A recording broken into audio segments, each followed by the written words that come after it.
জান। এই সরো, আমার আর এভাবে লুকিয়ে লুকিয়ে আসতে ভালো লাগে না। কি তোমার হলো? স্বামীকে তুমি ডিভোর্স দাও না।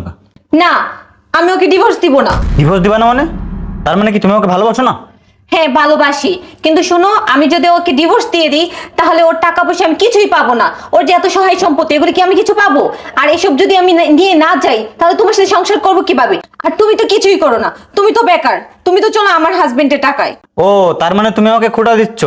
ওটা দিচ্ছি না, তুমি বুঝতেছো না। শোনো, আমি একটা প্ল্যান করছি, আমি আমার হাজবেন্ডকে এই দুনিয়া থেকে সরিয়ে দিব। কি বলো, প্ল্যানটা ভালো না? দুনিয়া থেকে সরিয়ে দেওয়া মানে? তার মানে তুমি কি করতে চাও? শোনো, ওর তো অনেক সহায় সম্পত্তি আছে, আর ওকে যদি আমি মেরে ফেলি তাহলে রাজ্যও তোমার আর রাজকন্যাও তোমার। আমার লক্ষ্মীর তো ভালো বুদ্ধি আছে। হ্যাঁ। এই, কি আসলো এত রাতে?